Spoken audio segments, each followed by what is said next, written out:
Seasons quickly turning to winter, and it's the time of the year that I feel particularly gloomy. So, for this week, I chose the theme that is a bit more heartwarming, even in my usual mystery paranormal context. Grandmas. I think it's beyond cultures and races that grandmas often cut out the ever-loving, ever-giving figure in the family. It is even more so in Korea, where a family bond and the importance of family lineage is, or at least was, particularly strong. The cliché of a Korean grandma would be, she usually lives in the countryside. That's because during the rapid economic boom, young people typically left for bigger towns for better education and job opportunity, while their parents left behind still tending their land. She would welcome you unreservedly when you visit her on vacation. She would be working in the farming field all day long while you venture around the nature.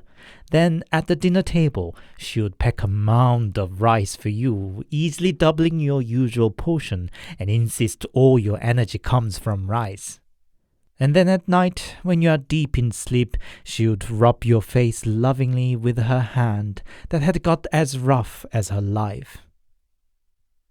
I know it's a terrible generalization and not every grandma's like that, but this cliché is deeply embedded in the culture and is still nostalgically brought out. So, here are 5 allegedly true stories from Korea about our grandmas, who would do anything, even beyond death, for the sake of the well-being of their grandchildren.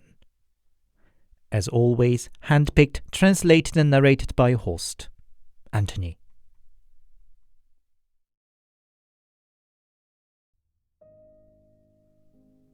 A story from when I was a high school student. At the time, my family home was a 4-storied building because we were a multi-generational household. The second floor was occupied by my family and the third floor by my great-grandmother and grandmother. I call her great-grandmother, but she wasn't a blood relation. She was nevertheless my grandmother's mother figure who raised her when she was left alone during the Korean War. By my late teens, both ladies were not in good conditions. My grandma suffered long-term diabetes, and great-grandmother, already over 100 by then, was barely mobile. I regret to say I wasn't very close with either of them. I found it rather awkward to visit them on the 3rd floor when both of them could not even move well. I was busy with school and friends, and it was just my mother who was in sole charge of taking care of 2 grandmas. One winter night, Mom came down from the 3rd floor with an ashen face. She said great-grandma seemed unwell and I should accompany her back to check on her. She was clearly scared. Unfortunately, my dad wasn't home then, so I went up to the 3rd floor and to great-grandma's room. From a television program, I once heard foreigners complaining about the smell from the dried squids, which is a popular snack in Korea, reminded them of the smell of dead body. As I walked into her room, the first thing met me was the smell. I instinctively knew she passed away. She was lying on her side as if she was deep asleep. While Mom was calling a caretaker, I just sat next to great-grandma, not knowing exactly how to process this vague sense of sadness and confusion. I somehow felt her position looked uncomfortable and tried to lay her straight on her back. But rigor mortis had set in already. Her fragile body was now stiffer than I could handle, and the reality that she was now gone hit my heart hard. The caretaker arrived, but probably because it was an urgent call late at night, he came by himself. In the end, I moved her myself on my back down to the car. While I filled up the forms at the funeral home, Mom called uncles and relatives to pass on the news. She said that my job here was done for now, and I should go back and get some sleep for school next day. I was still feeling more spaced out rather than sad. When I got out of the funeral home, it was snowing. So quiet, without a single car passing by, so late at night. It was a strangely tranquil and beautiful scene. While waiting at the crossroad, I took out a cigarette from the pocket, only to realize I didn't have a lighter with me. It suddenly brought back a memory, though. When I was 14, seeing me all nerves and tense the night before the big entrance test to high school, Great-Grandma handed me a cigarette, saying it should help. I jumped and said I was too young for a cigarette, but Great-Grandma, coming from an older generation, said it didn't matter, that people used to get married at 14 or 15. That random memory made me chuckle a bit. Then suddenly, hot tears started welling up.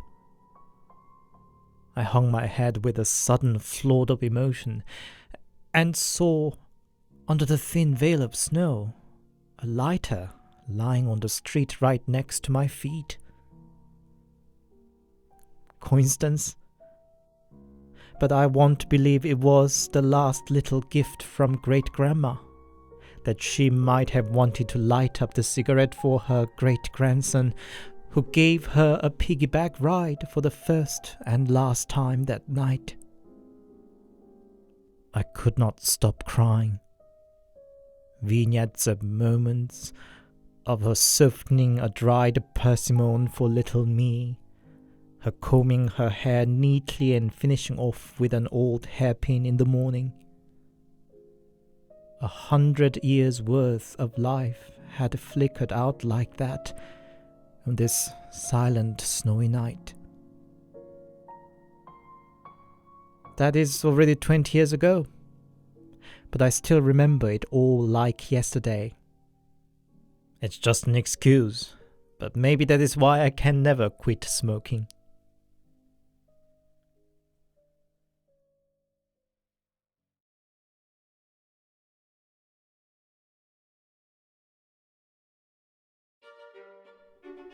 I had a friend in my middle school. Some spiritual sensitivity ran in her family, and her grandma seemed to bear the gift most clearly. The grandma lived by herself in a countryside, but apparently she wasn't entirely alone there. There seemed a few ghostly housemates with whom she casually chatted or played cards together.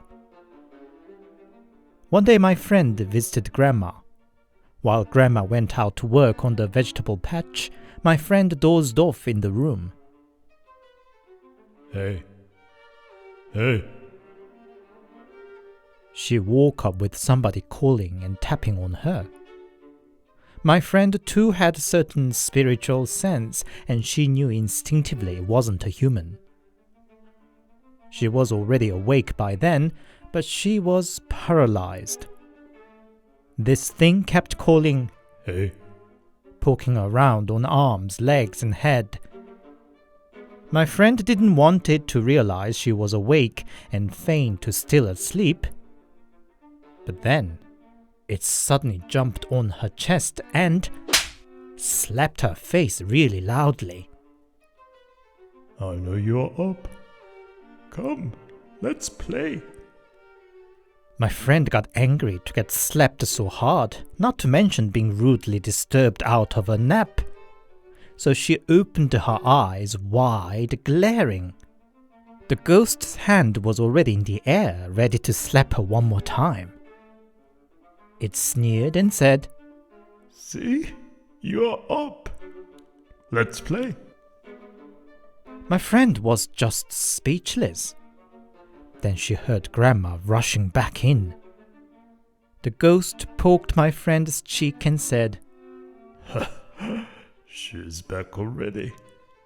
Well, see you next time. And then disappeared. And with it, my friend could finally move again. She saw Grandma barging into the room. In her hand was a branch of peach tree. She brushed my friend with it exactly over the spots the ghost had touched. My friend asked Grandma how she knew that she was in trouble. I was working and a friend told me that I should come back quickly, that some shady thing was touching you. So I rushed back, breaking off a branch from the peach tree on the way, Grandma said. By a friend, she meant one of her ghost friends. My friend put on a brave face, but she said she was actually afraid. The ghost that attacked her was a man, and his slap was indeed painfully heavy. And for the warnings from Grandma's ghost friend, she could avoid being further fooled around by it.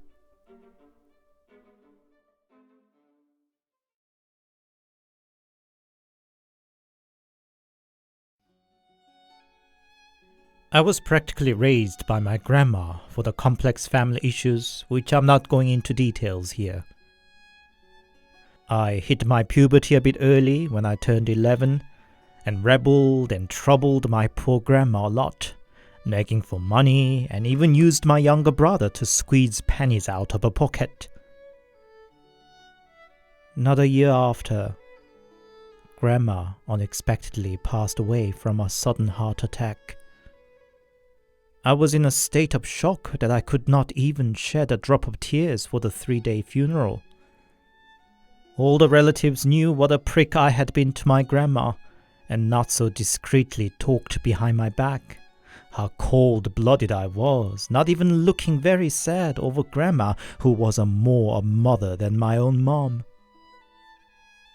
They didn't know I was sad to death. But I was blocked up with a shock, sense of guilt, and too big a sense of regret that my young self didn't know how to deal with. One day, my grandma appeared in my dream. She hugged me and gently patted on my back and said, "It's okay, my baby. You can cry now." I woke up and broke down with a bursting cry. My dad, surprised from the sound of my bewailing, came to see what was with me. Between unstoppable tears, I managed to tell him, Granny came and said, "I can cry now." I kept crying, and Dad held me a long time with the tears running down on his face too. My grandma must have seen her grandson carrying a rock in his heart since she was gone, and came back to console me. Thank you, Grandma, and I miss you so much.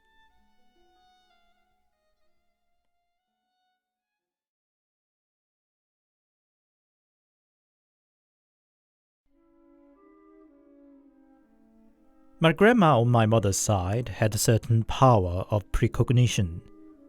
She would be preparing food in time for an unexpected guest, for example, or would pre-warn her neighbors about this and that issues ahead. Otherwise, she led a quiet life, avoiding unwanted attention or rumors. Nevertheless, her power remained to her last. She prepared her own funeral and sorted her surrounding in time for her own death, as if she knew when it was to come exactly. After she passed, the next big family issue was marrying my older sister. She was barely 30, but at the time she was already considered an old maiden. So a matchmaker arranged a meet with a guy, and it turned out the guy was quite a catch, from his looks, profession, family to his character. My family didn't want to lose such a chance, and soon the discussion about their wedding began. And on the night of meeting with the in-laws-to-be for the discussion, my mom dreamed of her late mother, my grandma. She was standing in front of her old family home, holding a big broomstick. She then started beating Mom with a broom mercilessly, shouting with a thunderous voice, "This marriage can't go ahead!" When Mom got up, her body indeed ached all over as if she had been really bitten. The dream bothered her a bit, but not enough to miss what looked like a perfectly decent son-in-law to be. But the dream kept returning. The beating and shouting got only severer as the wedding got nearer. Then it was the night before accepting the dowry from the in-laws. Grandma appeared once again in Mom's dream. She filled up a giant basin with water and started pushing Mom's head under, shouting, "You are killing your own daughter! I said this marriage is not to be! I'd rather kill you, you dumb blind!" Though it was a dream, Grandma was really threatening, as if to really kill her. The following day, the groom-to-be, who was carrying the big wooden box of dowry, slipped and broke his ankle pretty bad. Mom, who could not ignore her dream anymore, used it as an excuse to postpone the wedding, and gradually to break off the engagement. And with that, Grandma also stopped appearing in dreams.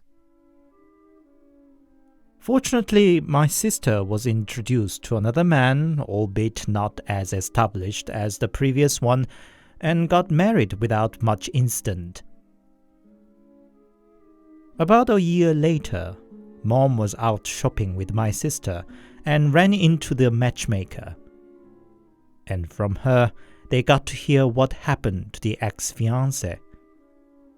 He too met another woman and got married, but it turned out the guy had severe Othello syndrome. He constantly accused his wife of unfaithfulness and physically abused her.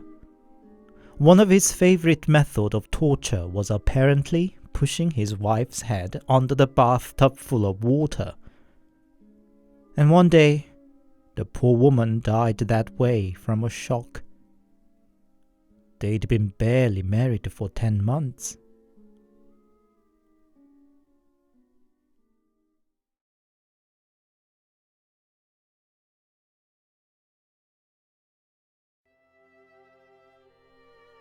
When I was a baby, I was sent to my granny and grew up under her till I reached school age.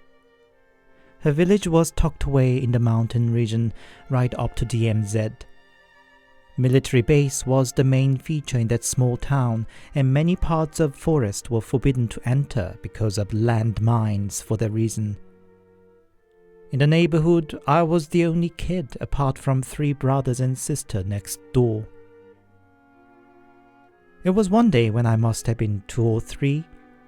Granny was working in the field and I was playing alone in the yard. I saw a tiny little snake under the chestnut tree. I had no fear of wild animals, be it a deer in the mountain or hedgehog in the field. So I guess I tried to play with the snake too, as if it were some pet dog. But of course, a snake wouldn't respond to my call. Kids' innocence can sometimes surprisingly quickly translate into cruelty. Annoyed with the snake's non-response, I smashed its head with a stone and killed it. And from that instant, for some time, I killed snakes whenever I happened to run into one. I guess I found it some sort of game. Around the time, I started suffering sleep paralysis and numbness in my limbs at night. It wasn't that I saw anything weird during the paralysis, but I would feel the sensation of falling down and then find myself could not move and my right leg going numb, All my desperate effort to wake up and shout was in vain. It was my granny who came to rescue. She would wake me up and massage my arms and legs with her rough, earthy hands till I fell asleep again. I moved back to my parents at 7 to attend primary school in the bigger town. Now, away from Granny, I still suffered sleep paralysis and numbness. I would wake up in the middle of the night and nagged my older sister to give me a massage. But sister wouldn't do such a thing, of course. My parents got worried for my nightly suffering, and in the end, my Granny came to care for me. Granny was tough and free-spirited, fittingly so as a girl born in the year of Tiger. I could see her unhappiness being stuck in the big town away from nature. Nevertheless, she would massage my arms and legs almost every night, talking about her life back in the country village, farming field, or stories from all the way back during Korean War, till I fell asleep again. And that way, Granny stayed with me till I became middle school student. And just like that, she passed away one day. She had a car accident and was hospitalized for an operation, but never woke up from anesthesia. I never thought she'd be gone like that, and missed those last few days to visit her in the hospital. When my teacher passed on the news of her passing during the class, I ran all the way back home in my slippers, desperately hoping that it was a lie, a dream. Adult members of the family kept me away from Granny's funeral and burial, saying that I was her favorite and she might try to take me with her had I been around. What a load of BS. And just like that, Granny disappeared from my life. I was lost for a while. I neglected studying and didn't mingle with other mates at school. All the while, sleep paralysis and numbness continued, even when I snoozed at school. I could not sleep in bed I used to share with Granny, so I would sleep on the floor. And then during paralysis, I would see yellow eyes staring at me in the dark underneath the bed. Then they would multiply to 4, 8, 16. One day, I strangely felt like going to bed early against my usual self. And for some reason that day, the floor felt too hard to sleep on. So I moved up to bed for the first time since Granny passed away. In sleep, I felt my body going paralyzed as always. With that, yellow lights floated all around me. I had no energy to fight it anymore and I just resigned. Then I felt warm, rough hands massaging my arms. I instinctively called out, "Gran?" "Shh, it's all right, my baby. Go back to sleep." It was Granny's voice, and just like old days, she talked about things she grew on the field and what happened during Korean War. In that so familiar moment, I suddenly remembered something and said, "Gran, you see, when I was young, I found a snake under the chestnut tree, and I..." "Shh, I know, dear, I know," said Granny, never stopping her massage on my legs. When I woke up next morning, Granny wasn't there. I cried for a long time.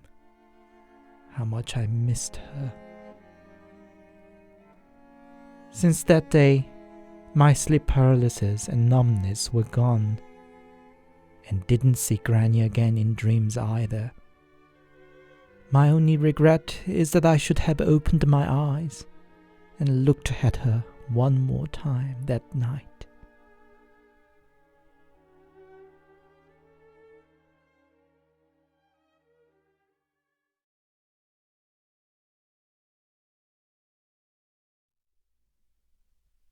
Hi, it's Anthony here, and thank you very much for your listening. I hope you enjoyed today's stories, and I wonder if they have brought back the memories of your own grandmas too. My grandma actually fitted the cliche I mentioned in the intro. She was a farmer all her life. When she crouched down to work in the field, her tiny bent body disappeared completely behind the rows of chilies and courgettes. She was pretty hard and tough, and I don't have so tender a memory about her as in today's stories. But I appreciate how she must have survived through the tough time of modern Korea with her honest work ethics. How about you? Do tell me about your grandmas too. If you enjoyed my work, please give me a thumbs up, leave me a comment, and share my videos with your friends. And if you haven't yet, why not subscribe to my channel too? I'll come back with something new next week. Until then, stay safe and take care.